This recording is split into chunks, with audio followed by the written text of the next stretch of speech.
asalaamaaleykum wa rahmatullah. Man la Ousmane Dramé bu la réveil des consciences. Dañoo dellusiwaatoon rek pour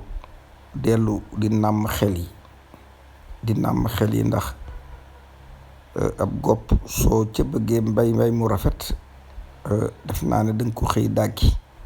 paake naka noonu danga koy nàmm foo tollu pour sa ngànnaay wér. Dañoo nekk situation boo xam ne situation bu simple la maanaam nga nekk situation boo xam ne yàlla def na ci jàmm ba noppi ndax nit bu amee lu mësta am avancement la te booy xool dans l'histoire politique du Sénégal pour la première fois dans l'histoire politique du Sénégal dem ba Assemblée nationale opposition bi jël ko loolu képp day mbir moo xam ne mu am solo la. Nit nag yàgg naa yor ci ay loxoom lu mu xamut lu mu doon looloo tax nu daan yor gerte di ko bay mu bari lool tubaab bi di ko nax nu jël ko ci suñuy loxo. Loolu moo waral depuis 1945 ak léegi suufu Taïba si noppaluwul tubaab baa ngi koy jël di yóbbu te malgré ñoo moom suuf si kenn ku ci nekk xam na ne or value bi moom la bourse àdduna bi wër.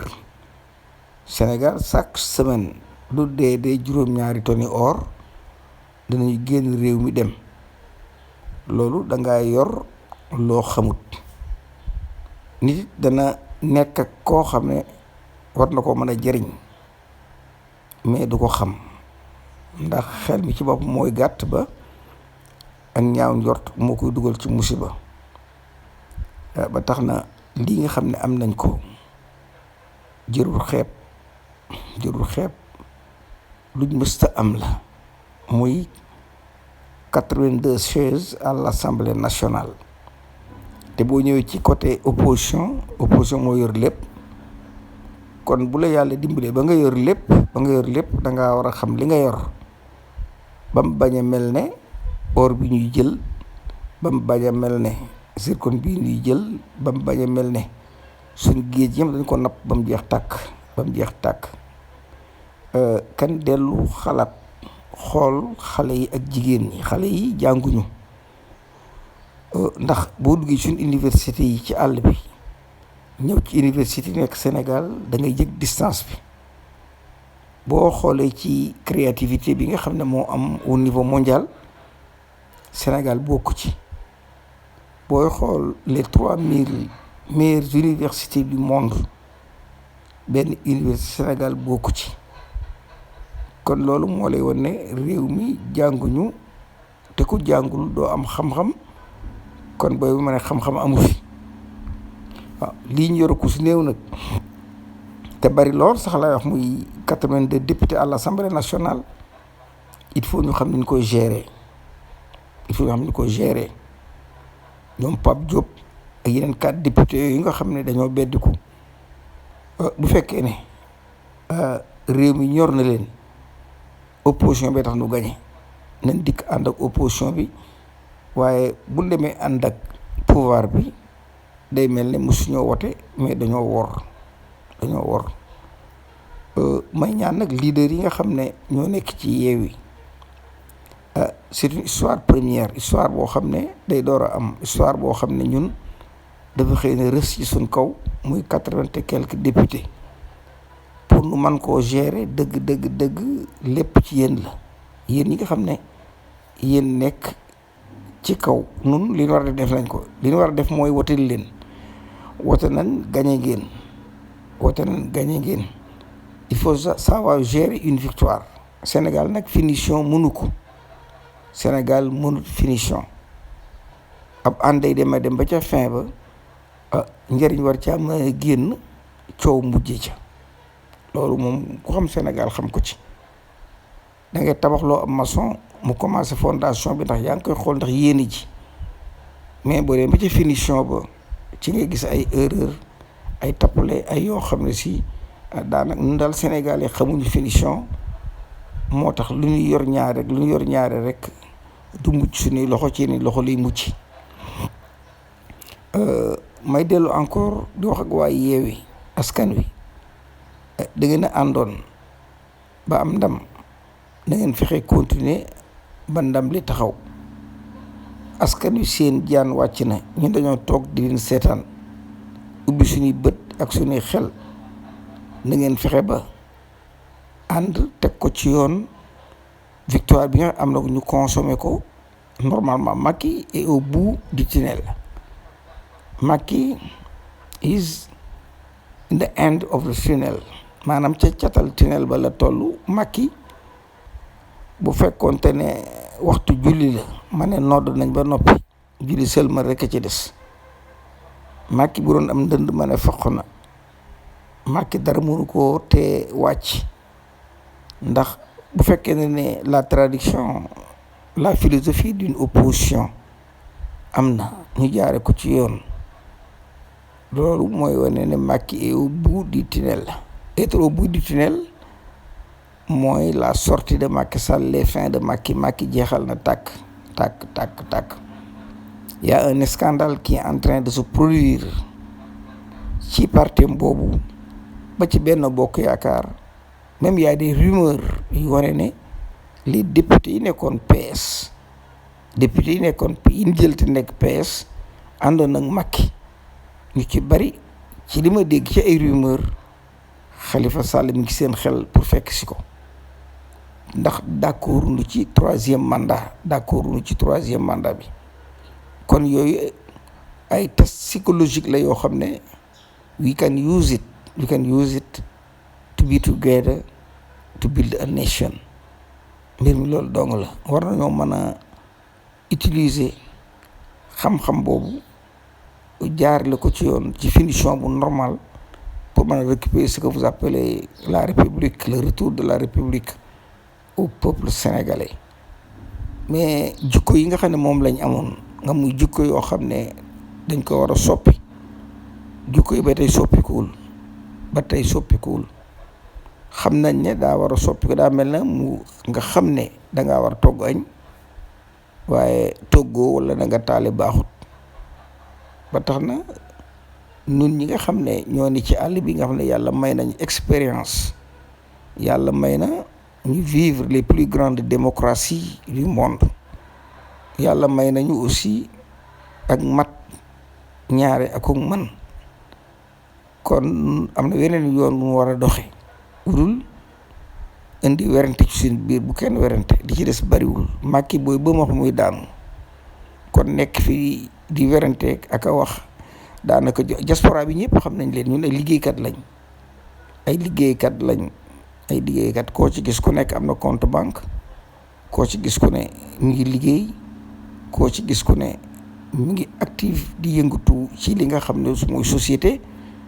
kon waa diaspora bi gàcce ngaalama, vous avez retenu le Sénégal yéen a ko téye ndax li fi nekk doon alal, réew mi dañ ko jël yóbbu.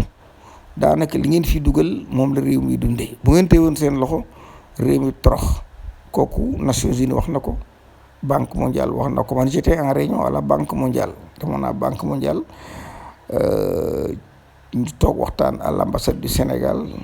bokk ci délégation bi. mais li ñu wax dëgg ñoom nee nañ bu dul woon immigré Sénégal torox. te immigré yi am nañ droit dem bay mën a ubbi ay banque communautaire ci seen dëkk. immigré yi am nañ droit dëkk yi nekk ñoom fa ay banque communautaire,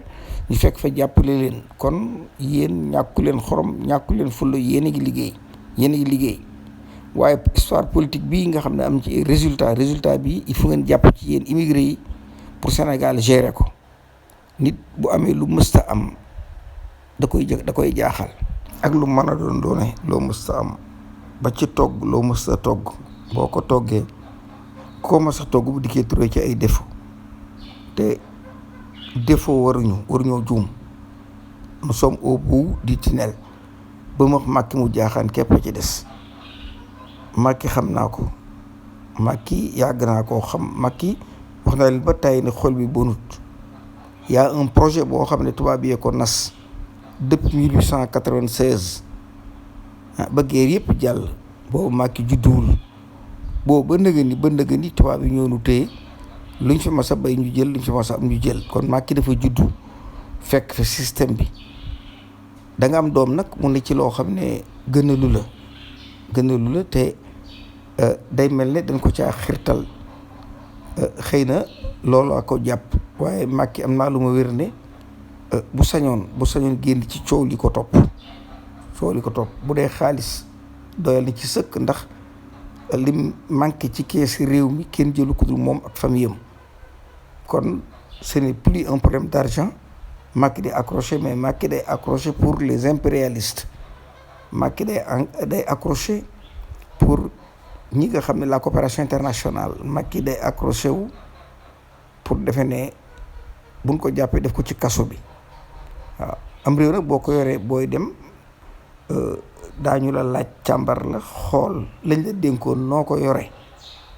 loolu musta am ci réew mi waaye cette fois-ci dafay am duñ la jox sun alal fukki at ak nangam nga yor ko bay dem ñu la buntu baa nga doon demal déedéet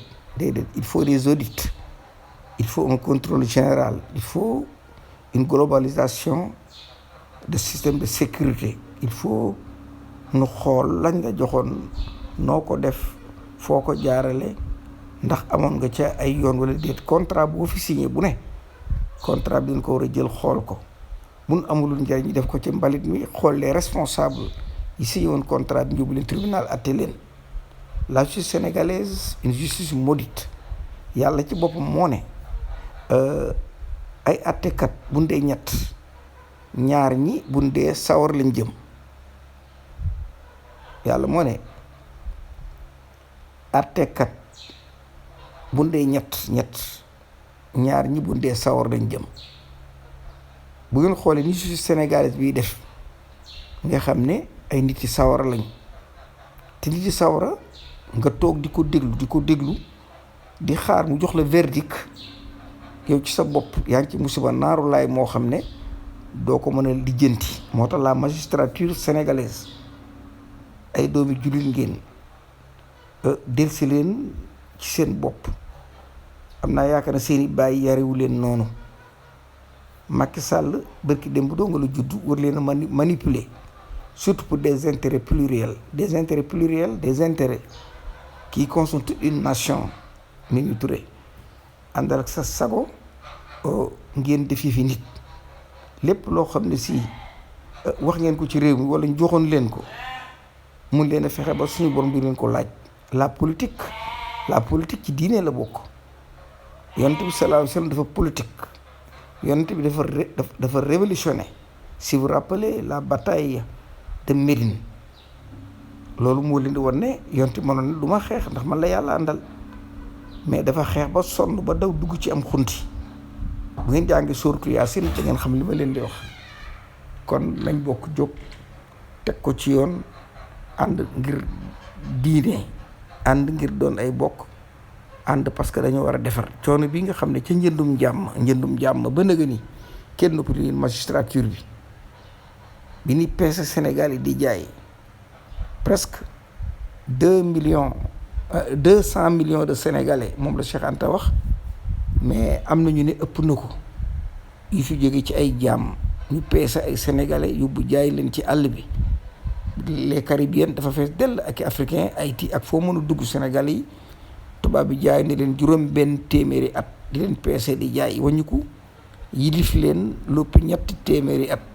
wañu ko coloniser leen di leen dawal pendant 2 siècles wañu ko encore le système impérialisme le néocolonialisme Sénégal musuñoo am jàmm musu fee am xamuñu sax luy jàmm xanaa du ngeen ne bi ngeen nuy jaay jàmm la xanaa du ngeen ne bi ñuy coloniser luñ bay ñu jël xanaa du ngeen ne jàmm la xanaa du ngeen ne bi ñu yóbbu Sëñ Tuubaa di rey Mamadou Lamine Dramé ak di rey ñoom Lat Joor loolu doon jàmm du jàmm xoola heure bii nga xam ne àdduna bi dafa civilisé or bu ngeen am tubaab bi jël zircon bu ngeen am tubaab bi jël seenu xaalis sax moomu leen ko garab bu ngeen fajoo tubaab bi leen koy wutal wala ngeen dee yéen ñëpp loolu jàmm la ñi fi nekk ci jàmm muy kilifa yi diine yi di ko wuyoo te combine la boo xam ne tubaab bee ko def ak ñoom en 1914 sëriñ bu fi ne bu ne ñu jël ak noo mën a toll tubaab bi décoré na la te it yónni ko ay soldaar ci xeex ba man nag mënoo maa sonal tàggale ma sama bokk tàggale ak sama diine ngay xeex ma di la yónnee soldaar loolu Sénégal dong la ma sa mën a am ñu deen woo ay héros ak lu kenn xamul. moo tax xale yi am leen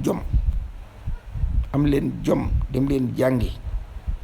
réew mi xam-xam moo ko yor dem leen jàngi ngir yàlla bu ngeen jàngee ci dañu am espoir pour mën a redresser cette nation mais bu ngeen toppee le matériel topp le luxe topp rap musique wala ngeen topp tëgg mi ak pecc mi wala ngeen topp dajaloo gi ngeen di dajaloo di ñàkk fayda ni leen wóor ni tey boo demee Japon xale yaa ngi góorgóorlu tey boo demee dans les pays scandinaves ñi ngi développé ay chips téléphones yeeg portable yeeg cette nouvelle technologie de l'information surtout cette science artificielle nga xam ne dans toutes les universités xale yaa ngi ciy góorgóorlu y a beaucoup de choses yoo xam ne mën ngeen koo def te Sénégal soxla na ko le pétroleum Sénégal bari na pétrole dem leen à Texas dans les universités ngeen jàngi pétrole ndax bu ngeen ko jàngul xale yi tubaab yi la ñuy indi di fi indi tubaab delloo suñu bopp ci ak njaam la comme yéen a ngi Amérique yéen a ngi France vous êtes au Japon vous êtes partout doon ay xale rester à l'école dem leen jàngi bu ngeen ko defee rek bu ngeen dellusiwaatee da ngeen mën a jël Sénégal defareen woo xam ne mu wucc ayib lay doon te yéen ñi nga xam ne nag yéen a jiite doon waa Benno Bokk Yaakaar wala muy liste opposition bi soyez prudent noonu nag xam nañ ne liñ teg ci seen loxo mosu leen koo yor muy 82 députés kon pour ngeen gérer ko il faut ngeen am communication bu baax a baax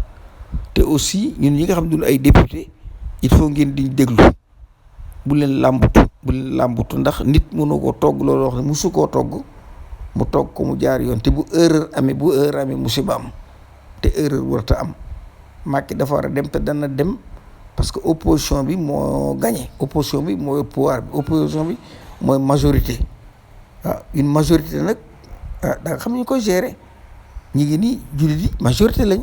95% de musulmans majorité te yéen mën leen a fexe ba charia dox ci dëkk bi man ngaa yor majorité doo xam noo ko gérer xoolal islam ji ni ko yàlla libéraliser ay kilifa di leen taxaw ne ñoom moom diine ji ngeen bay di leen jox ñu di leen yónni ngeen di leen bës ana lu ko waral yor loo xamut te l'islam dafa complet mat lépp yàlla wax ko tënkal nu ay tënk noo mën a nekkee jullit te dundoo charia te Sénégal dëpp mu nekkee jullit ba nekk ni charia doxu fi te ay kilifa diine pourtant ñoo fi ne